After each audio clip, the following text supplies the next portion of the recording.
Welcome to the Narrowing Path, walking the spiritual walk. My name is Steve Van Einstein. Thank you all for joining me again tonight as we do today's daily reading from James Allen's Daily Meditations. This will be fresh to you and fresh to me, meaning that you'll get my genuine response, reactions, observations, and what I relate to about the reading, as this will be my first time that I hear it or read it right here on this podcast with you. December has been a really great way to kind of finish out this year. There's been a lot of good things that we've talked about just in the 9 days. Or well, 8 days, and probably this one as well. And the last 2 days, the eighth and the seventh, have been great because they just tied very well into each other. I think in whatever book that got pulled from was one following the other, and he just talked about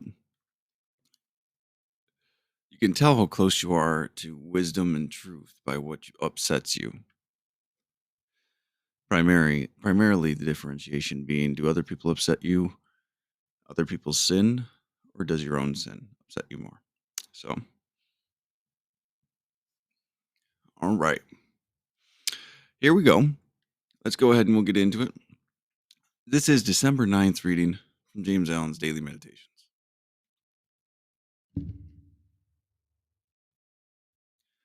A pure heart and a righteous life are the great and all important things.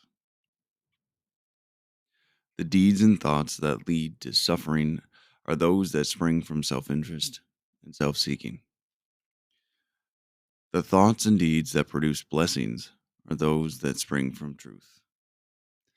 The process by which the mind is thus changed and transmuted is twofold. It consists of meditation and practice.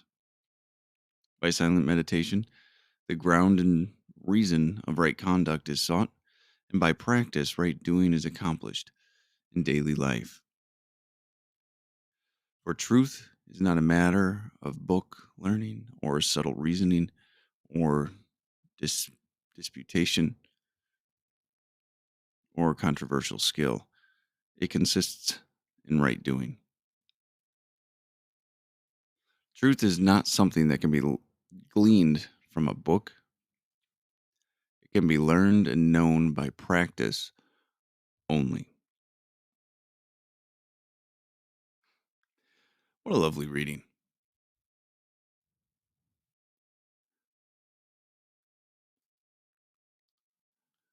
There's so much that this one says.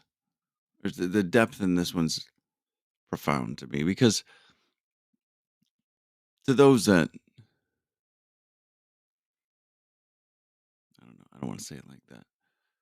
The initial reading of this is can be pretty apparent, surface level. But to me, it means quite a bit deeper because self knowledge didn't really do much for me. It was the practice and exercising the lessons and the changes that the self knowledge brought that allowed for a different life.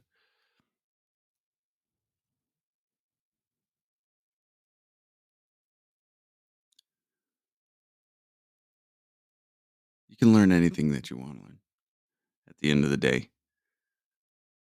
You can even get to an understanding that of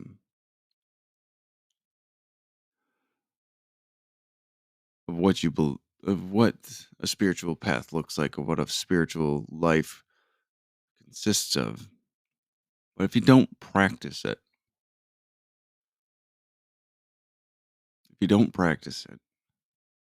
where are you going to end up? Right back in the same spot. Nothing will change.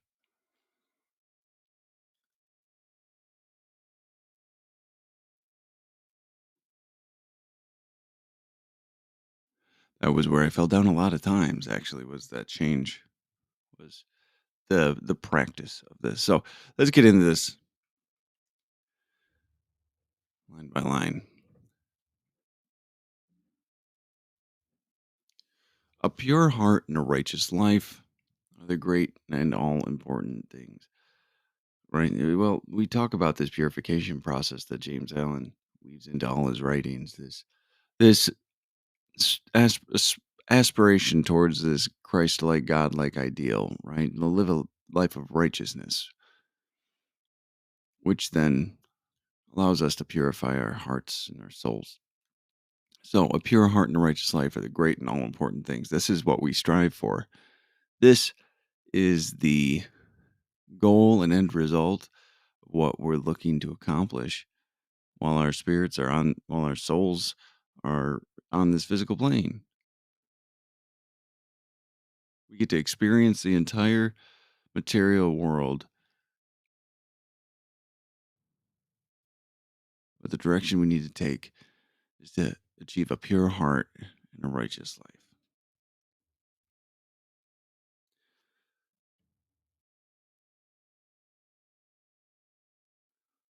The deeds and thoughts that lead to suffering are those that spring from self interest and self seeking. Truth. Absolutely fully established truth. Um, not by my experience, only by many people's experience.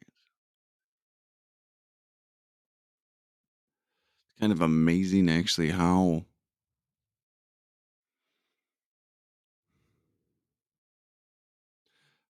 painful this discovery is, and how important it is that we all make it for ourselves. This is We'll talk about this a little later, but unfortunately, for almost all that I've talked to about it, it's only through the practice of living a self-interest and self-seeking life that we understand that it does not work. We have to experience the pain of living that way first, whatever that looks like, before we can actually change and before we're actually willing to change. And that hurt has to get pretty bad.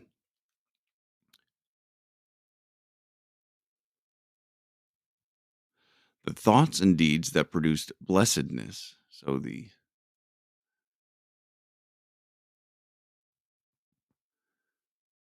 blessedness being the effects of living a spiritual lifestyle, are those that spring from truth.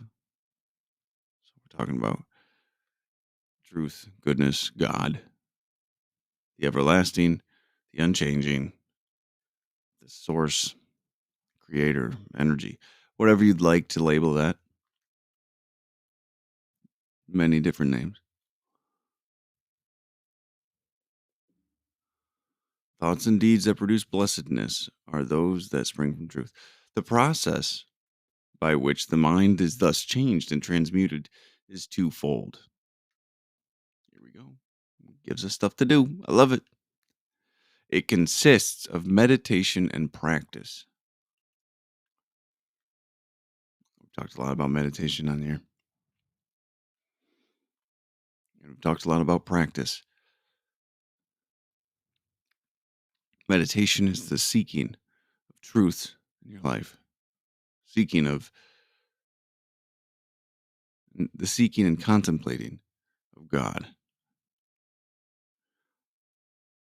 of the universe, of that source, of that creator, of the highest good you could imagine. And the practice is the ideals, the morals, the virtues, the principles, the disciplines that we practice, and that the actions that we take in pursuit of those ideals that I mentioned. Right? So it's meditation, it's getting in contact, it's that search for truth, it's that openness to receiving that truth. And then it's the practice of the actions to align yourself with it.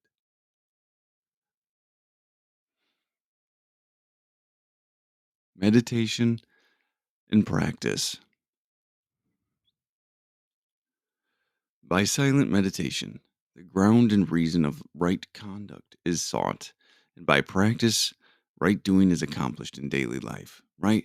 So, meditation is the process Prayer and meditation. I'll throw prayer in with it because that's part of it for many people. Prayer and meditation is the seeking, is the understanding, is the clarifying, is the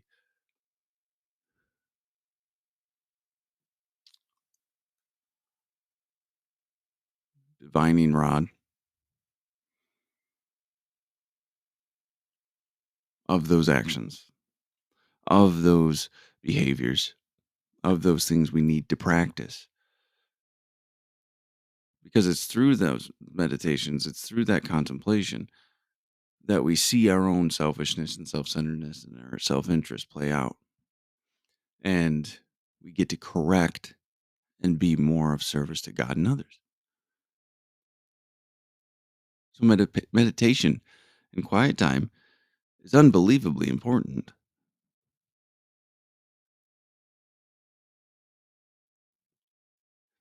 It's a crucial part of that refinement process. It's a discipline we need to practice. Meditation is a practice.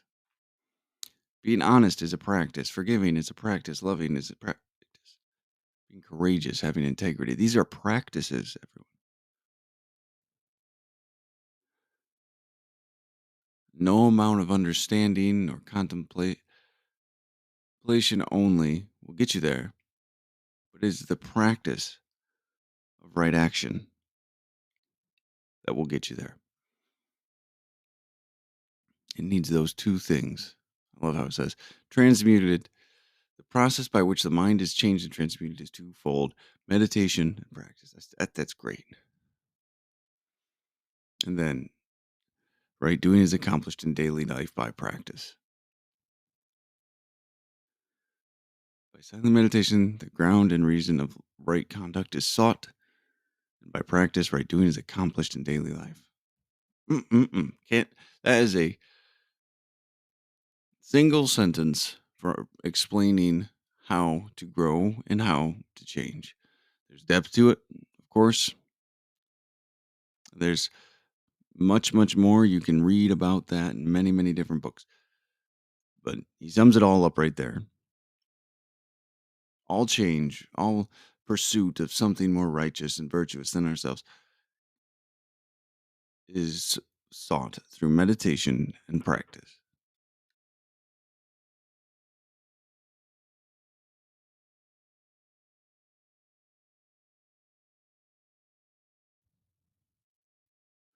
For truth is not a matter of book learning or subtle reasoning or disputation or controversial skill. It consists in right doing. You can read all you want. Honestly, this is an unfortunate reality that some won't like is you can meditate all you want too, but if the action and the practice of that action is lacking, meditation won't do much for you. It'll be a frustration. You'll seek it as a temporary relief from yourself, which can function that way for a time, I guess. But you're robbing yourself of the truest opportunity to grow and change and make your life not one to escape from, but to participate in. What a thought. What an opportunity. What a possibility that is. Truth is not something that can be gleaned from a book. It can be learned and known by practice only. The best ideas left on pages do nothing to help you grow. The best ideas only heard and not practiced will do nothing to help you grow.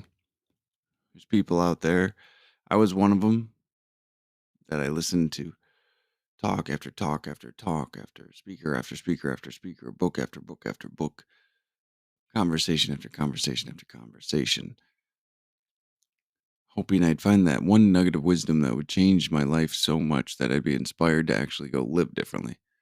And it doesn't work that way. It's the willingness to live differently first. It has to be there.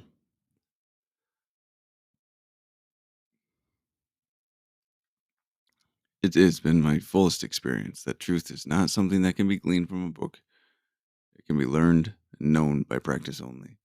You can intellectually comprehend something, understand it, and reason it, but until lived, you will not fully know it. So, all right. That was a hell of a reading. Just incredible. It amazes me how much can get wrapped up in just a couple of lines, really. The depth and weight of these meditations. And that's on the part of both Lily, James Allen, of course, for the words, but Lily Allen for how she set them up, how she created them. This was actually put together after James Allen passed away, like I've said before. And every single one of these really can be dissected and talked about for any amount of times at quite length, I'm sure, just in a page. So, anyway, loved that today. I hope y'all enjoyed it as well. And I think soon I'm going to be posting up a poll to kind of see what people are interested in hearing in this upcoming year as this first year of this podcast comes drawing to an end as we approach the 31st. And to see the direction we're going to take with this podcast, there's a couple of options that I've been kicking around. So I might put up a poll for other people to take a listen and give me some feedback on. So I'll let you know maybe tomorrow. I'm not sure. We'll see. I'll keep you updated. But thank y'all for jumping on tonight, and I look forward to tomorrow. So until next time, thanks.